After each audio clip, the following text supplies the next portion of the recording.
শামীম মিয়া কই রে, তুই বাড়ি আছিস? একবার বাইরে আয়, তোর সঙ্গে কিছু কথা আছে, একটুকু বাইরে আয়, তাড়াতাড়ি আয়। বলুন মরণ মশাই, আমার সঙ্গে কি দরকার? আমার ঘরে অনেকদিন পরে আপনি এসেছেন, বলুন আমায় কি করতে হবে? আমার তো বাবা মারা গেছে, তাই 1 মাস হয়ে গেল। তোর জন্য অনেক আমার মায়া লাগে যে তামিম, তোর বাবাটা আমার কাছে কতই না কাজ করতো। তোর বাবা তাই হঠাৎ মারা গেল। তোর বাবা অনেক ধর্মীয় মানুষ, ছেলের তো মারা যাওয়ার 1 মাস হয়ে গেল। শামীম, তুই তো জানি তোর বাবা আমার কাছে টাকা 30,000 টাকা নিয়েছিল, তুই কিছু জানিস? হ্যাঁ, বাবা বলেছিল 30,000 টাকা নিয়েছিলে। তা তো আমার সামান্য বাবার জমি আছে, সেই জন্য দিয়ে যে ফসল তুলি আমি, তা তো আমায় সংসার ঠিক মতন চলে না। মোল্লা মশাই, আপনার টাকাটা কিভাবে আমি দিব? আমার পক্ষে সম্ভব না। তা তো বললে হবে না, আমি আমার টাকাটা শোধ করতে হবে তোকে। তুই একটা কাজ কর, তোর জমির দলিলটা আমায় দিয়ে আমার নামে করে দে, তাহলে তোকে আর টাকা লাগবে না, কিছু লাগবে না, বুঝলি শামীম? না, আমি আমার বাবার ভিটেমাটির দলিল আপনাকে আমি দেব না মোল্লা মশাই। আমার বাবার এই জমিটুকু আমার স্মৃতি থাকবে। তুই তো আমার কথা শুনলি না, তোকে 7 দিনের মধ্যে টাকা সব দিতে হবে, না হলে তোর জমিতে ফুল আমার নামে করে দিতে হবে। আর বুঝবি মোল্লা মশাই কেমন মানুষ।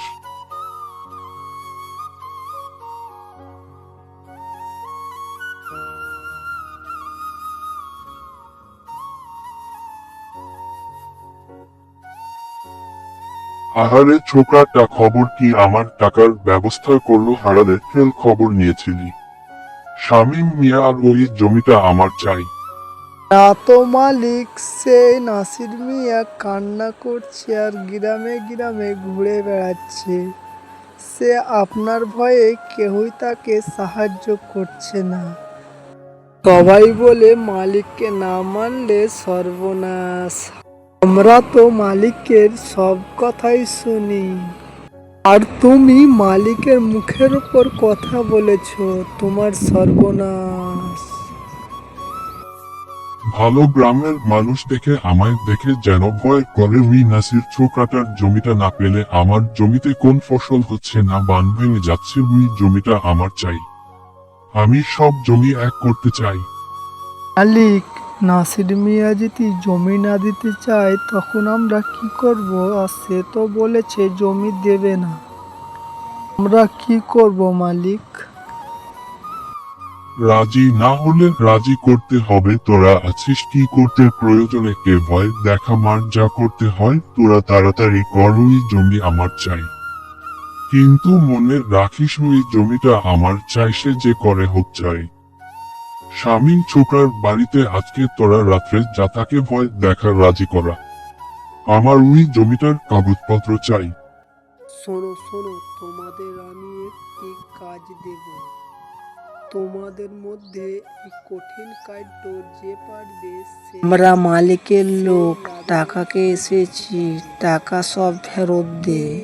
আমার বিচারে তোমরা আরো আমি সময় চাই, এখন আমার কাছে কোন টাকা নেই, আর কিছুদিন সময় চাই আমি। শোনো, মালিককে বলিও আর কিছুদিন আমি সময় চাই, তাহলে আমি টাকা মোল্লা মশাইয়ের টাকা শোধ করে দেব। তোমাদের মধ্যে তোর সময় শেষ, তুই টাকা দে, না তো তোর জমির দলিলটা দে, না হলে তোকে পিটিয়ে মেরে ফেলবো। কখনো না, বাবার জমি আমার শেষ স্মৃতি কাগজ আমি দেব না, বলে দিও তোমার মালিককে, কখনো আমি জমির কাগজ দেব না। কি রে, মেরে ফেললি নাকি? মাথা দিয়ে তো অনেক রক্ত পড়ছে। হ্যাঁ, মারা গিয়েছে। চকে আমি এখন জঙ্গলে ফেলে দিয়েছি, মালিক অনেক খুশি হবে। মালিককে জমি নিতে আর কেউ বাধা দেবে না। কে যেন একটি ছেলেকে মেরে ফেলে দিয়ে গেছে, যে দেখি ছেলেটা বেঁচে আছে কি।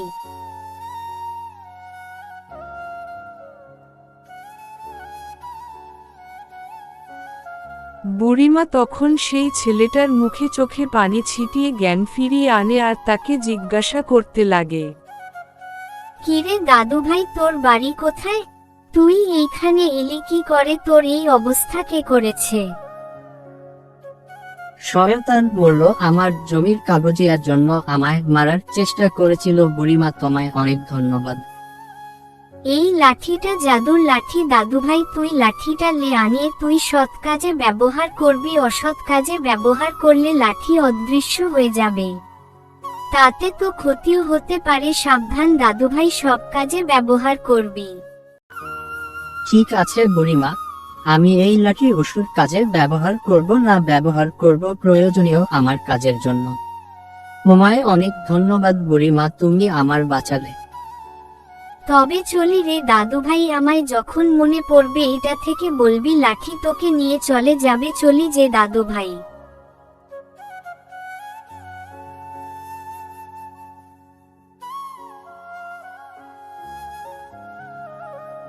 লাঠি কুড়লো হয়ে যায়, এত কুড়াল হয়ে গেছে, এবার আমি কাঠ কেটে একটা ঘর তৈরি করব। তো বন্ধুরা, এমনি মজার মজার ভিডিও দেখতে চাইলে আমাদের চ্যানেলটা সাবস্ক্রাইব করে পাশেই থাকবেন।